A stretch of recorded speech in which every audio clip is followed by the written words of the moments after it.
Und ich würde mir vorstellen, ich bin höchst nie ein Nalbiske und ich wollte fragen, ob sie auch Halloween feiern. Halloween, also hier in Ostfriesland, Minne. Grünkohl ist es so schlecht uterhöhlen.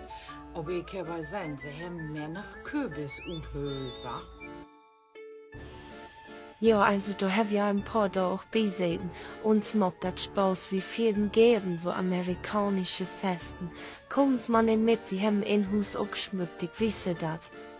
Junge, sie leben das ja recht gut, aber haben sie all wüsst, dass viele Menschen verkehrte Wies lögen, dass Halloween aus Amerika kommt.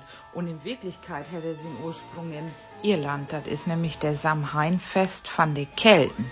Naja, und so ein Partyhype ist das dann im 19. Jahrhundert worden, als irische Inwanderer der Brug in USA gebracht haben. Der Wort Halloween leitet sich oft von Hallows Evening, der Abend für alle Heiligen, auf.